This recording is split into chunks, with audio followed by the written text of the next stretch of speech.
One gunshot changed everything. Not because Rack almost died, but because she lived. That bullet didn't end her story. It rewrote it. In that moment, Raising Kanan quietly planted the seed for Rack's final fate. And Season 5 is where all those hidden clues finally start lining up. Kanan shooting Rack is one of the most painful moments in the Power universe. Not just because it's mother versus son, but because it breaks a rule the show never says out loud. In this world, the first person you shoot is the person who shapes who you become. When Kanan pulls that trigger, he isn't just acting out of fear or anger. He's crossing a line that can never be uncrossed. The show makes sure we feel that weight. The silence, the shock on Rack's face, and the confusion in Kanan's eyes all tell us this was not a clean decision. It was messy, rushed, and emotional, which is exactly why it matters so much later.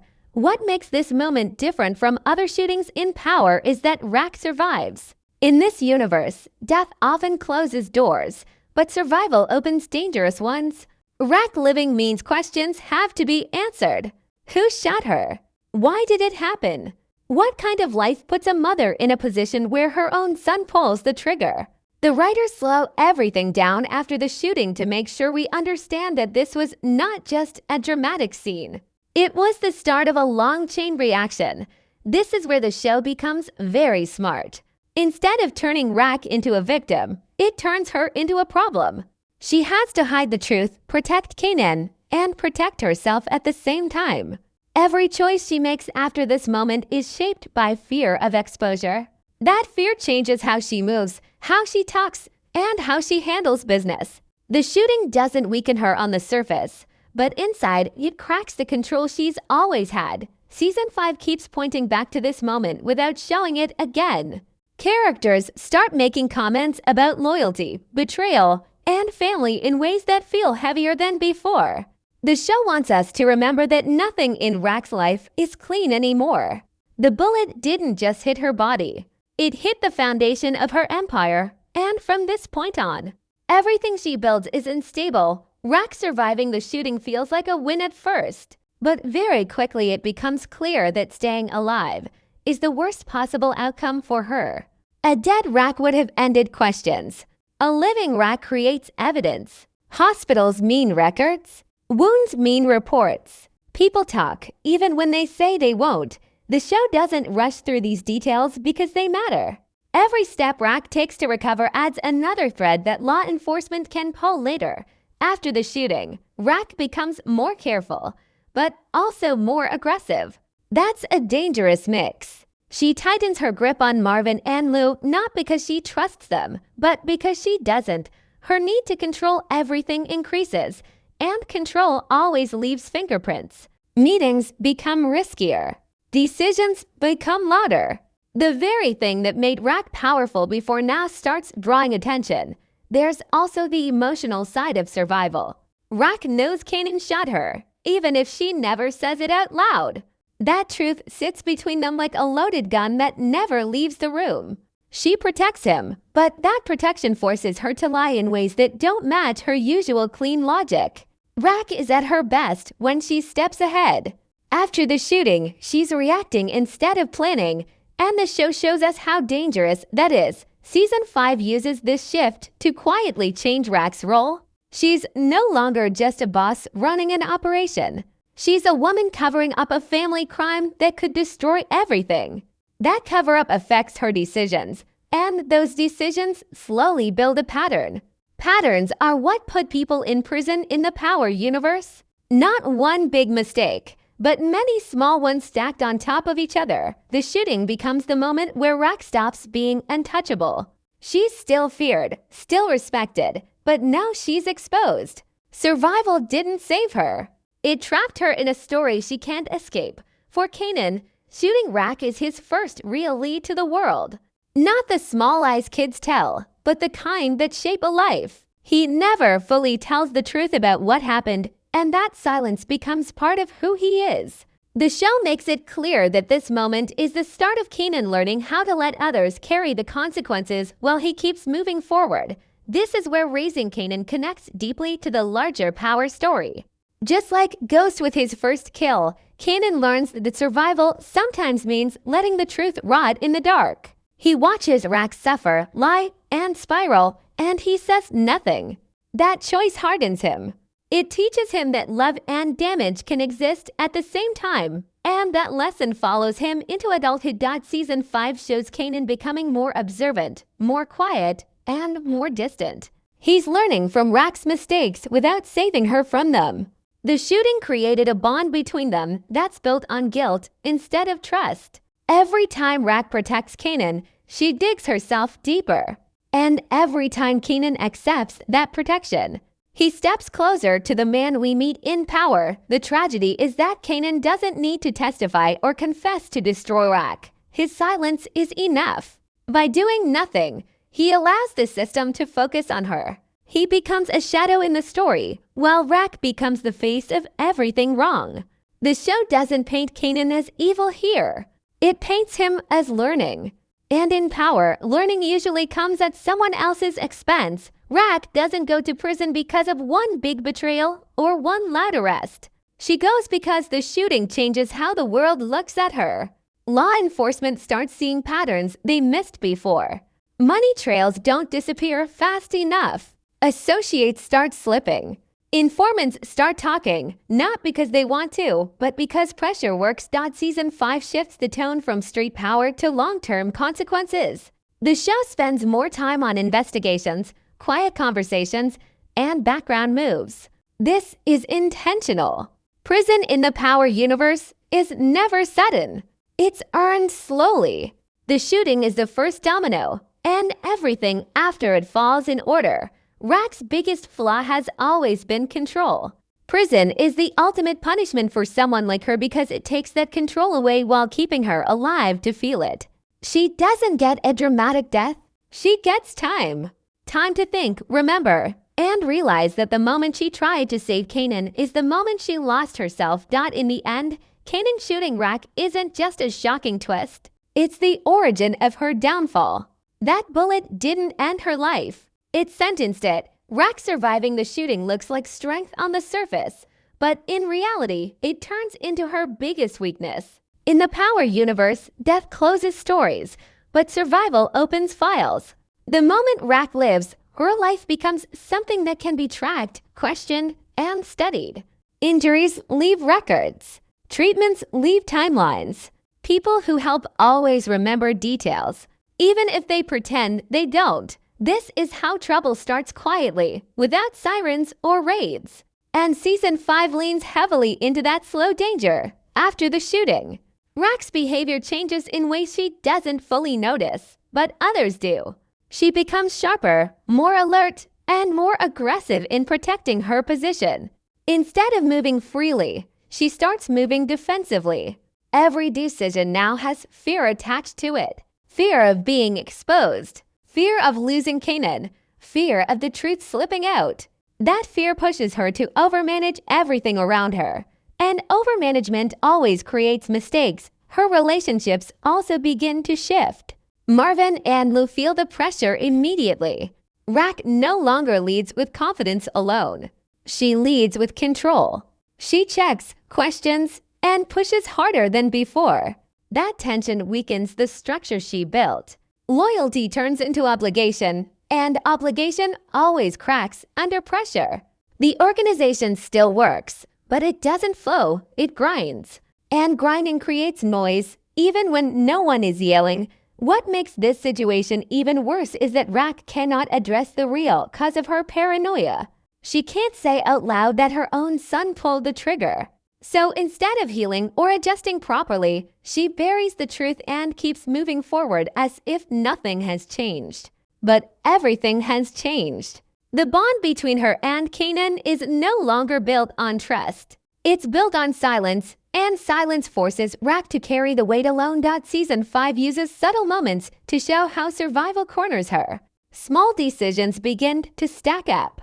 She takes risks she would normally avoid. She keeps people close who should be kept at a distance. She protects Kanan in ways that don't make sense to outsiders. Those choices don't look criminal by themselves, but together they create a pattern. And patterns are what law enforcement waits for. The most painful part is that Rack believes she's winning. She believes staying alive means she still controls the board. But the show makes it clear that the board is shrinking. Every move she makes after the shooting happens inside a smaller and smaller space. Survival didn't give her freedom. It locked her into a future where every step forward leaves a trace behind. By the time season 5 settles into its rhythm, Rack is no longer untouchable. She's visible. Not flashy, not reckless, but visible enough for the system to start paying attention. The shooting didn't weaken her body for long, but it weakened her position permanently. From this point on, prison isn't a sudden twist waiting in the future. It's a slow destination she's already traveling toward, whether she realizes it or not. After the shooting, Kanan doesn't just survive the moment, he learns from it. This is the point where Kanan starts understanding how power really works. Not through loud moves or big speeches, but through silence. He never fully explains what happened. He never. Kanan understands very early that telling the truth would destroy everything. It would destroy Rack, but it would also destroy himself. So he chooses the easier path emotionally and the darker path morally. He lets Rack take on the weight of protecting him. Every lie she tells, every decision she makes to shield him, pushes her deeper into danger. Kanan doesn't order this. He doesn't plan it. He simply allows it. And that choice is what shapes him. Season 5 shows Kanan growing more distant from Rack, not out of hate, but out of awareness. He sees how much control she's losing. He sees how stressed she is, how tight she holds everything around her. But instead of stepping in, he steps back. That distance matters. It creates space for Rack to fall alone. The show uses quiet moments to show this change. The lack of eye contact, the shorter conversations, the emotional wall slowly going up. This is where the parallels to Ghost become impossible to ignore. Just like Ghost, Kanan's first major act of violence teaches him that survival often means letting someone else pay the price. Ghost learned to hide behind intelligence and ambition. Kanan learns to hide behind silence and patience. Both lessons begin with family. And both lessons lead to prison for someone they loved. Rack continues to protect Kanan without realizing that her protection is no longer saving him. It's saving the image she has of herself as a mother. She convinces herself that everything she does is for Kanan's future. But Kanan is already moving beyond her. He's watching how the system works, how blame travels, and how people in power fall when they're exposed long enough. The tragedy is that Kanan doesn't need to betray Rack directly. He doesn't need to speak to police or set her up. His silence allows the truth to bend around her instead of him. Investigations don't circle Kanan because there's nothing to grab onto. They circle Rack because she's visible, active, and constantly making moves to protect a secret no one officially knows. By season 5, Kanan has learned the most dangerous lesson of all. You don't have to pull the trigger again to destroy someone. Sometimes, you just have to step out of the way and let time do the rest. Rack's downfall isn't driven by Kanan's anger. It's driven by his acceptance. He accepts what happened, accepts what she's becoming, and accepts that her future no longer includes him standing beside her. This is why that shooting matters beyond the moment itself. It turns Kanan into a survivor who understands consequence without carrying it. And it turns Rack into the one who absorbs everything, the guilt, the lies, and eventually the punishment. In the end, Kanan's silence doesn't protect his mother. It defines her fate. By the time season 5 takes shape, the danger around Rack is no longer coming from the streets. It's coming from systems that move slowly, quietly, and without emotion. The shooting becomes the moment that shifts attention toward her world, even if no one openly says it. Law enforcement doesn't need a confession or a witness right away. They need time, patterns, and pressure, and Rack unknowingly gives them all three. After the shooting, Rack's operation starts leaving traces it never left before. Not because she gets careless, but because she's forced to react instead of plan. Emergency decisions always cost more money. Extra protection means extra spending. Sudden changes in movement raise questions. These details don't look important in the moment, but over time they form a picture. Season 5 shows how investigators don't rush in. They watch. They listen. They wait for mistakes that only come when someone is under stress. Raque's need to keep everything under control actually works against her here. She inserts herself into too many situations. She becomes the center of decisions that once flowed through others. That visibility matters. In the power universe, the people who last the longest are the ones who blend in. Raque does the opposite. Her presence becomes constant, and constant presence is easy to track. The more she protects Kanan, the more she exposes herself. Informants also begin to appear, not as major betrayals, but as small leaks. People talk when they feel pressure, fear, or opportunity. Some talk to protect themselves. Others talk because they feel forgotten. Raque's tightened grip pushes people into corners, and people in corners look for exits. Season 5 makes it clear that law enforcement doesn't flip someone overnight. They wait until the right person feels uncomfortable enough to speak. Another key shift is how investigations stop focusing on single crimes and start focusing on structure. The shooting acts like a marker in time. Everything before it looks scattered. Everything after it looks connected. Financial trails start lining up. Old suspicions gain new meaning. Past incidents that never went anywhere are reopened with fresh eyes.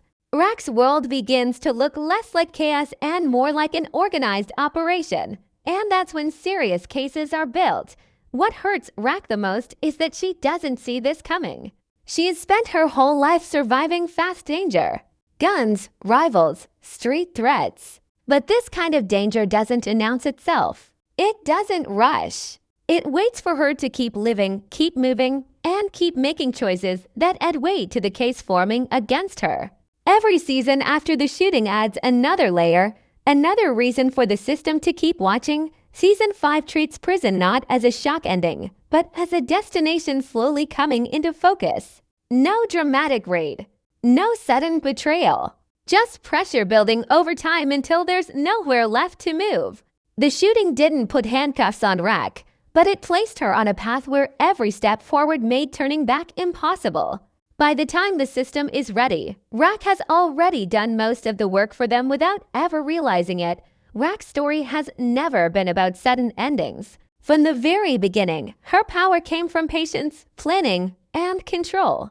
That's why her downfall was never meant to be loud or fast. In the power universe, the most fitting punishment for characters like Raque is not death, but removal. Prison doesn't erase her the way a bullet would. It strips her of everything she built while forcing her to live with the knowledge of how it all fell apart. When you look across the Power franchise, the pattern becomes clear. Ghost lost his freedom chasing legitimacy. Monet lost her family trying to protect it. Tommy lost peace because he refused to change. Raque fits perfectly into this line of tragic figures. She spends her entire life controlling outcomes, only to end up in the one place where control doesn't exist. That isn't coincidence. It's design. Season 5 quietly mirrors earlier power stories without copying them. Just like Ghost, Raque believes she can outthink the system. Just like Monet, she believes family loyalty will save her. And just like both of them, she underestimates time.